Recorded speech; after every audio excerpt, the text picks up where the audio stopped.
Assalamualaikum warahmatullahi wabarakatuh.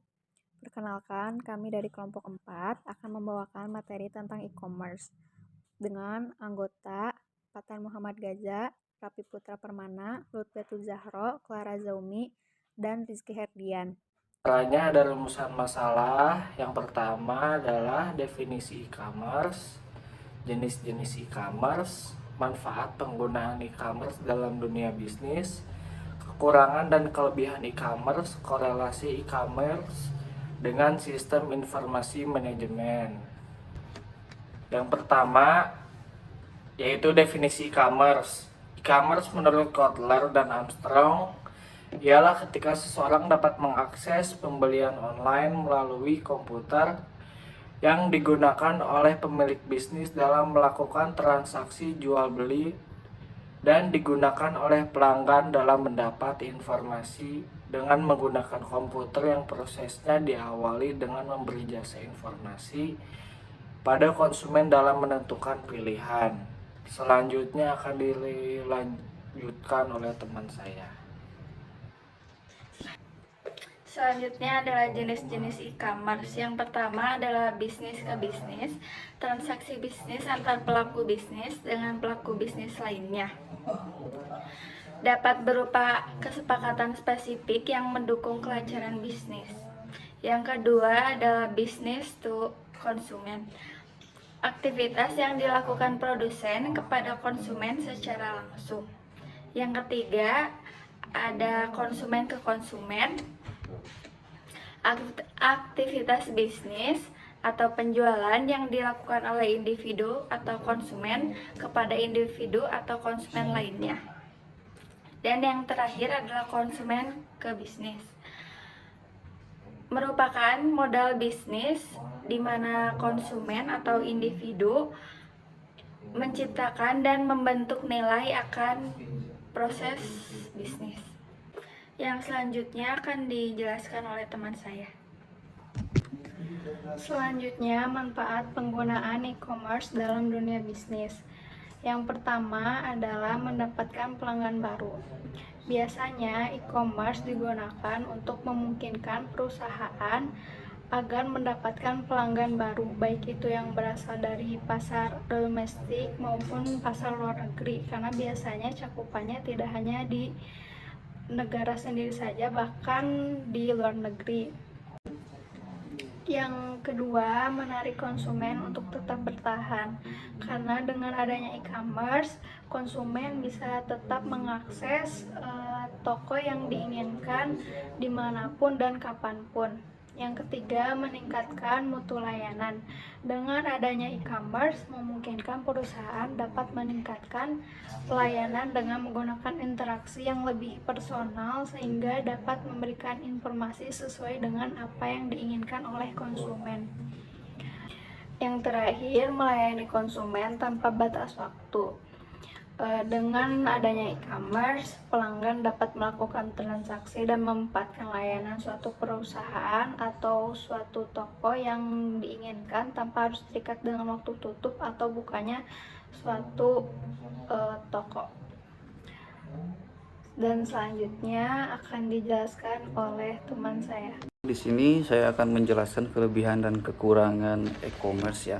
Yang pertama itu saya akan menjelaskan tentang kelebihannya. Yang pertama ada revenue stream, itu aliran pendapatan yang mungkin kalau misalkan dibandingkan sama yang tradisional lebih efisien dan efektif yang e-commerce untuk aliran cost pendapatannya.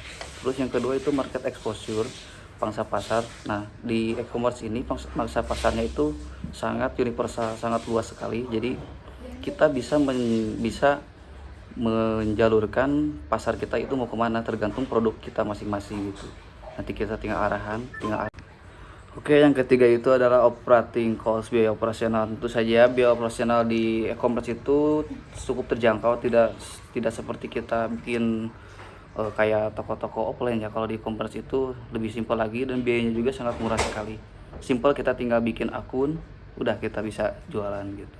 Terus yang selanjutnya adalah global reach, jangkauan lebar. Nah, tentu saja jangkauannya itu sangat lebar sekali. Kita bisa menjalurkan yang seperti tadi dijelaskan untuk di e-commerce itu produk-produknya itu misalkan kita mempunyai produk yang pasarnya spesifik atau pasarnya universal, tinggal kita atur-atur aja pakai Google ADS, pakai iklan dan pakai apapun yang masih bisa menjangkau dari e-commerce tersebut. Terus lebih praktis juga, memang lebih praktis dan simple, efisien, untuk waktu bisa dikerjakan di mana saja. Terus kekurangannya itu ada pencurian informasi, gangguan layanan, pembobolan sistem, individualisme menimbulkan kekecewaan. Pencurian informasi sangat sering terjadi, makanya kalau misalkan kita itu dalam membangun sebuah akun e-commerce itu tentu saja kita harus sangat berhati-hati dengan banyaknya hacker, banyaknya phishing dan lain-lain. Gangguan layanan tentu saja pasti ada, maintenance pasti ada, tapi untuk sekarang itu e-commerce itu untuk maintenance-nya itu waktu-waktunya itu biasanya teratur gitu, jadi tidak ada keseringan untuk gangguan layanannya. Beda sama awal-awal keluarnya e-commerce gitu. Pembobolan sistem itu pernah terjadi juga, itu banyak sekali kasus-kasus yang terjadi. Individualisme terus menimbulkan kekecewaan. Nah, tentu saja pasti banyak sekali korban-korban yang belanja di e-commerce itu tidak sesuai, misalkan seperti itu ya. Fotonya kayak gimana, terus yang datang kayak gimana gitu. Tentu saja itu menimbulkan kekecewaan bagi konsumen-konsumen dari e-commerce tersebut. Oke, selanjutnya akan dijelaskan oleh teman saya. Terima kasih. Selanjutnya adalah korelasi e-commerce dengan sistem informasi manajemen. Korelasinya itu ada dua, yaitu untuk decision support system atau pendukung pengambilan keputusan, dan TPS atau transaction process system. Yang pertama itu DSS. Ternyata sistem informasi manajemen terhubung dengan pembelian online dalam hal proses operasional dan juga pengambilan keputusan. DSS atau sistem pendukung diskusi yang digunakan dalam pengambilan keputusan berbasis data adalah sistem informasi e-commerce. Selain itu, yang selanjutnya ada TPS atau sistem pemrosesan transaksi yang digunakan untuk memproses data atau sistem pemrosesan transaksi yang digunakan untuk memproses data keuangan yang masuk ke dalam bisnis, karena bisnis online memerlukan pembayaran online. Berikut ini adalah sistem informasi manajemen, kadang-kadang dikenal juga sebagai SIM. SIM digunakan untuk membantu tugas-tugas bisnis, di mana SIM tersebut memanfaatkan EIS atau Executive Information System yang merupakan titik akses manajemen untuk memantau informasi internal dan eksternal perusahaan. Baik, sampai di kesimpulan pada makalah kelompok kami, di mana kesimpulannya dengan kita mengetahui apa itu e-commerce, jenis-jenis, manfaat, kekurangan serta kelebihannya, tentu itu dapat meningkatkan daya saing bisnis kita dan meningkatkan volume penjualan kita. Selain itu, dengan adanya SIM atau sistem informasi manajemen ini yang sangat berkorelasi dengan e-commerce, dapat mengoptimalkan pendapatan pada bisnis kita. Selanjutnya adalah perbandingan antara hasil penelitian kami dengan tiga jurnal yang berhubungan dengan e-commerce. Salah satunya adalah jurnal internasional. Pada jurnal internasional menunjukkan bahwa pengaruh e-commerce sangat signifikan untuk para pelaku UKM atau MSI, Micro Small Industry. Karena kinerja keuangan mereka akan lebih baik daripada UKM yang masih menggunakan teknologi lama. Selanjutnya adalah pemaparan dari jurnal yang telah terbit, yaitu jurnal nasional, menunjukkan bahwa e-commerce dapat mempermudah perusahaan untuk meningkatkan persaingan bisnis karena konsumen dapat memilih ataupun melakukan pembayaran produk atau jasa yang dibeli secara online.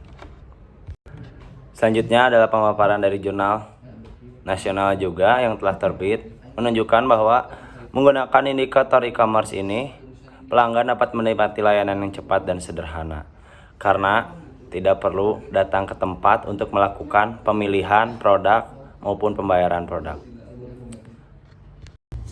Sekian dari kelompok kami. Mohon maaf apabila ada kesalahan. Assalamualaikum warahmatullahi wabarakatuh. Selanjutnya, Konsumen untuk tetap bertahan. pelaku bisnis dengan pelaku bisnis lainnya.